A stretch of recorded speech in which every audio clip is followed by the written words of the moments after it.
I'm Diana Wightman, and I play euphonium. I'm Auer, I play the trombone.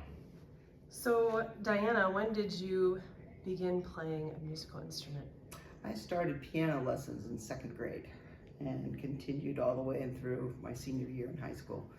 And in fifth grade, I joined the band on flute. How did you make the transition from flute to euphonium? That was the next question. I was a flute player all the way through close to the end of my high school years, and quite honestly, I got tired of marching in the back of the band. That was part of it. Plus, my best friend was marching in the baritone section. So, my band director handed me a flugabone and a book and said, "Here, go figure it out." And when I went to Bowling Green, then I was going to be a piano major, and I was for 3 years. And I'd never played euphonium before. I'd only played this marching flugabone thing. And they said, "Would you like to play euphonium and join the concert band?" And I thought, well, that sounds like fun. Show me how. And after a few years of taking lessons on it, I decided that was where I wanted to be. Top that, Lee. That's a hard one to top. Mine's much more direct line. Was always interested in a brass instrument from a very young age, and started trombone in fifth grade at Licking Heights, and with Mr. Shook, and played all the way through high school. Went to Ohio State, marched in the marching band, and took lessons from Doug Moran on my way to Ohio State, and ended up right where I'm at today. So always on the trombone all the way through. Where are you today, Lee? I am currently the high school band director at Newark. This is my 11th year at Newark City Schools, 9th year at Newark High School, and 7 years prior in Lucasville, Ohio. So a lot of teaching kids and getting to experience music, and now getting to make music with the Heisey Wind Ensemble. All right. Well, how, Diana, did you come to be a member of Heisey Wind Ensemble? I'm also a former employee of New York City Schools, and I worked with Randall Lamb as the head director, and he and I became very close friends. He was the one that told me about it, and at the time, that was back in 1997 or so, 96, at the time there were no euphonium openings. So he said, well, we could always use another percussionist. So I actually started as a percussionist. Then there was a trombone opening for a little while, so I played trombone for about a year, and finally then there was a euphonium opening. So I kind of had to wait my turn to join the euphonium section.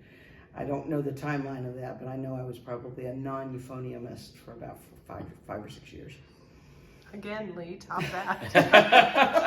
I came to the concerts as a high school student, watching my band director, Mr. Shook, and my trombone teacher, Doug Moran, and my choir director, Debbie Costa, all through the group, and watched this lady and the previously mentioned Mr. Lamb perform without knowing these people all the way through. That was so, like, getting to be a member of the group starting in 2021 in the trombone section was pretty special, to play alongside a bunch of friends from college and former teachers from my very, very young age all the way through today. So I've been playing in the trombone section. It's a blast because we sit right beside people I went to college with, or I learned from at a very young age, or people you have only ever heard of, like Jeff Shellhammer, one of the most legendary band director in Central Ohio, and getting to sit alongside someone like him and Doug Moran and the rest of the section and the rest of the ensemble is pretty special.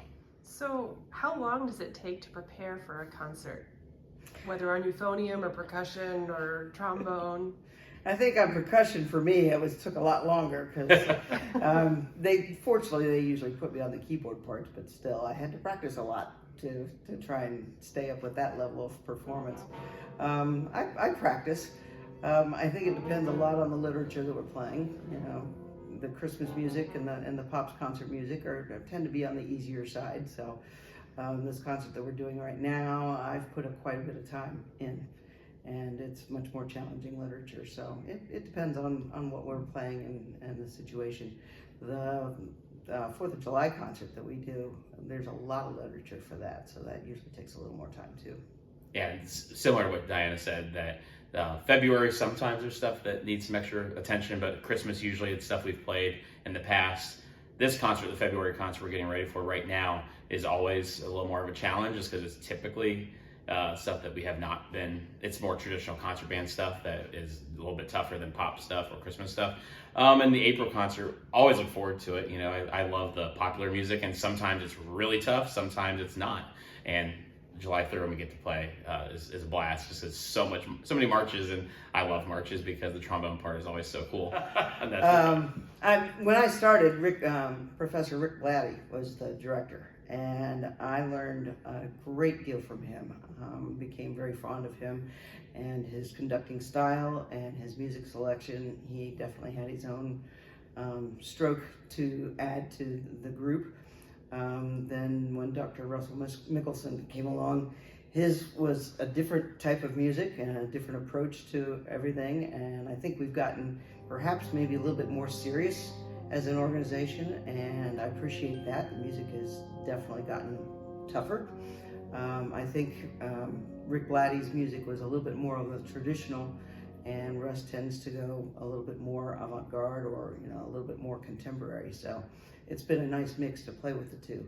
Either way, it's sitting on this side of the baton after working with kids all week is a fantastic experience. It's almost like professional development every Monday night. So I enjoy playing my horn, and I enjoy watching the conductors and their approaches to rehearsals.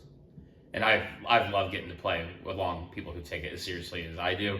I love telling my students at school, hey, you hear me tell you to perfect this little thing every single day in class, and it's nice to say, come watch me do the same thing I try and get you guys to do repeatedly. And I understand why some people take off concerts when they're really busy in the fall with marching band and everything, but to me it's like the thing I look forward to most during marching band is like, oh, I get to go make non-marching band music with a professional level ensemble. And you asked about music that sticks out to me. The Barn Symphony that we'll play in April is something I love playing, and we're playing a portion of that in April. We did that 2 years ago, I think, and that was so special to get to perform that piece of music. And then the Angels in the Architecture last year that we performed both at our Christmas concert and also at the OMEA State Convention was pretty special as well. Just a really cool piece of music. Just always excited to see what things we're going to try out each season as we get the list from Dr. Mickelson to see what's coming up. And I spent 4 years in Rick Blatty's band at Ohio State and 1 year in Dr. Mickelson's band at Ohio State, and it's pretty cool to see the dramatic differences, but then also the huge similarities in those two directors. Well, thank you so much for joining us on Who's Who in Heisey.